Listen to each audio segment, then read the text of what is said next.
Yang penting sekali, saya tak curi duit. You ada pemimpin, alhamdulillah lah, saya doa mudah-mudahan survive lah.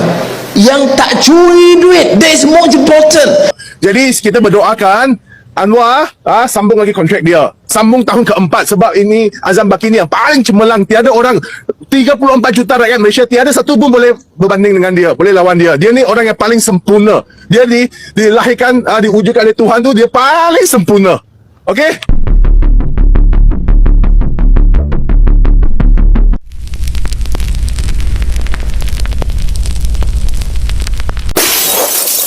Henshin.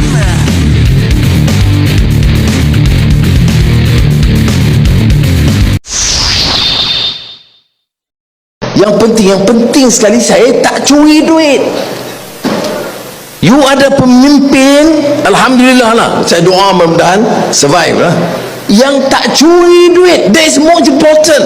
Baru boleh saya berani, atau yang lain-lain. Apakah sempurna? Ada tak di antara pegawai yang menyeleweng sikit sebanyak? Ada.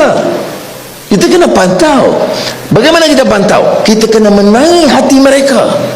Kalau tidak, disabotaj 24 jam. Seperti mana juga berlaku. Jadi di sini saya berdoakan Anwar Ibrahim lanjut lagi kontrak Azam Baki. Jangan ambil tindakan supaya rakyat semua sedar nampak lagi. Percayalah saya, yang apa laporan saya buat ni akan tenggelam, akan disapu bawah kapit. Sebab Anwar dengan Azam masing-masing ada kepentingan dia. Jadi kita berdoakan Anwar sambung lagi kontrak dia, sambung tahun keempat, sebab ini Azam Baki ni yang paling cemerlang. Tiada orang, 34 juta rakyat Malaysia, tiada satu pun boleh berbanding dengan dia, boleh lawan dia. Dia ni orang yang paling sempurna. Dia dilahirkan, diwujudkan oleh Tuhan tu, dia paling sempurna. Okey? Sekian, terima kasih. Ada saya baca, undo Azam Baki lawan rasuah.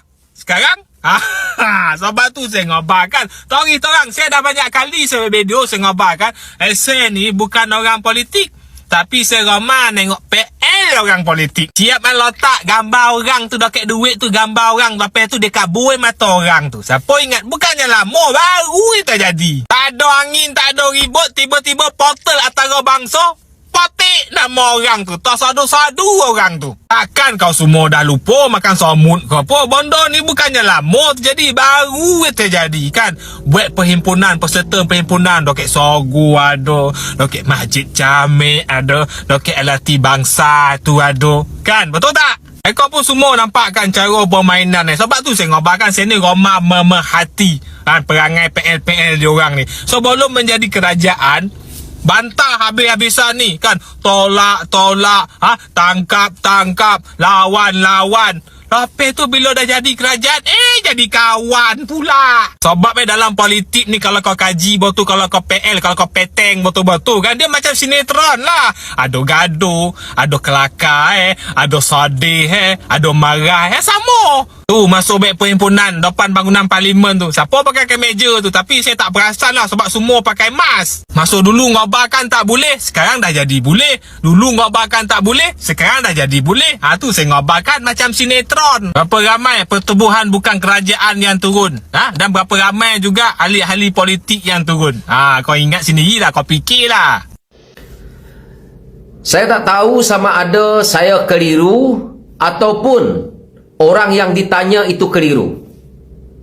Dan saya heran, orang yang menjadi pengarah SPRM, yang pernah menjadi pegawai SPRM begitu lama, sehingga memegang jawatan sebagai ketua SPRM, menjawab satu soalan dengan 3 jawapan.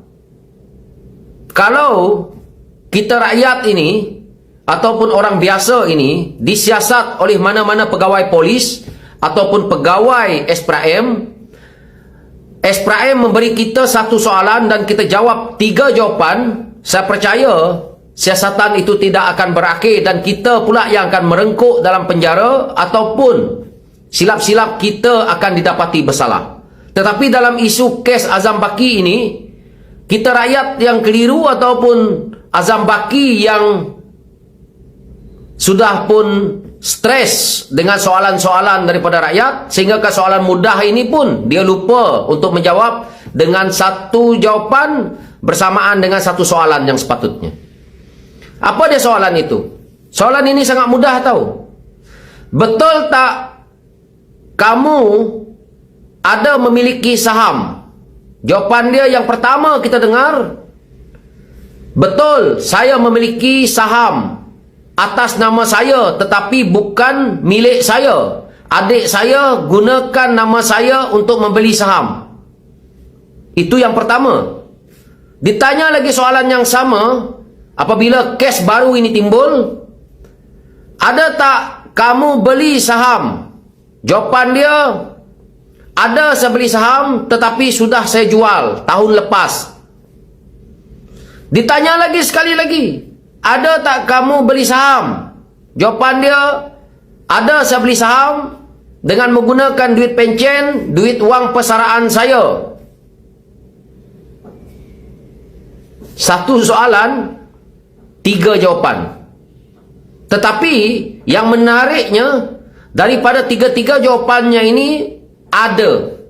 Maksudnya, Azam Baki sebagai seorang penjawat awam, dia faham akan pekeliling, akan undang-undang yang termaktub, iaitu had kelayakan seorang penjawat awam, pegawai kerajaan, layak memiliki saham, iaitu 5% ataupun setara RM100,000. Dan kenapa kau buat? Jawapan dia untuk salah atau betul, rakyat sendiri kena fikir.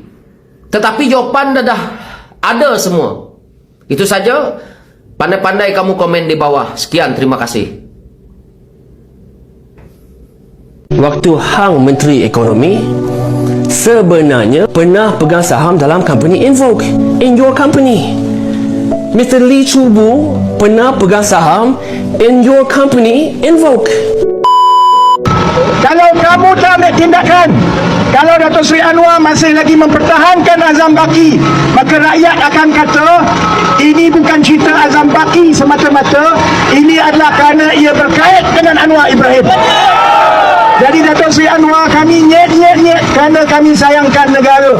Walaupun kamu tak suka kepada kami masih lagi ada sedikit rasa ihsan kepada kamu, supaya bila rakyat marah, kamu takkan jatuh bersama-sama dengan Azam Baki. Kita ada terima satu maklumat dari seorang whistleblower yang mengatakan Rafizi Ramli ni 2 kali 5. Let me just break it down to you, Malaysia. Waktu Rafizi Menteri Ekonomi, he oversaw a direct nego punya project awarded to Intramas Direct Nego. Waktu tu dia punya CEO is this guy, Mr. Lee Chu Bu. This was the award ceremony. That is you, Menteri Ekonomi, and that is Mr. Lee Chu Bu. The bigger problem here in Malaysia is Mr. Lee Chu Bu ni pernah ada saham dalam syarikat Invoke. Macam mana ni guys? The CEO of Intramas yang dah umum dapat projek beratus juta, waktu Hang Menteri Ekonomi sebenarnya pernah pegang saham dalam company Invoke, in your company. Mr. Lee Chu Bu pernah pegang saham in your company Invoke. What is going on? Kalau kita buka SSM, Mr. Lee Chu Bu pegang 300,000 saham and you pegang 3.3 juta saham in Invoke. Malaysia, isn't this a conflict of interest? Hang Menteri Ekonomi dan kawan baik Hang, Mr. Lee Chu Bu pun dapat kontrak. Isn't this a classic conflict of interest? Fizi Ramli, adakah ini benar? Mr. Lee Chu Bu pernah pegang saham in your company dan dia juga CEO Intramas waktu Hang Menteri Ekonomi. Betul, aku setuju. Kita minta supaya YB Rafizi segera hantai Lodi saman Caprice sekarang YB. Jangan tunggu esok pagi. Saman terus. Ni malam ni. Jangan tunggu esok pagi. Call Faizal Rahman kan, call siapa-siapa lawyer. Saman Caprice YB. Jangan bagi peluang. Apa Caprice nak malukan YB cara macam ni? Ini YB Rafizi lah. Tak mungkin Rafizi terlibat dengan benda-benda macam ni. Kita tak setuju kan. Apa Caprice ni? Ini YB Rafizi lah. Come on lah. Kan? YB Rafizi jangan bagi muka kat Caprice. Saman dia YB. Heret dia ke mahkamah. Ini sengaja nak memburukkan YB. Tak boleh YB, kita tak pasal jujur. Apa ni? Ish. Sademan amat menghargai setiap super thanks, super chat dan super sticker yang anda berikan. Terima kasih kerana sentiasa menyokong Sademan Channel. Anda semua adalah sebab untuk saya terus berkarya.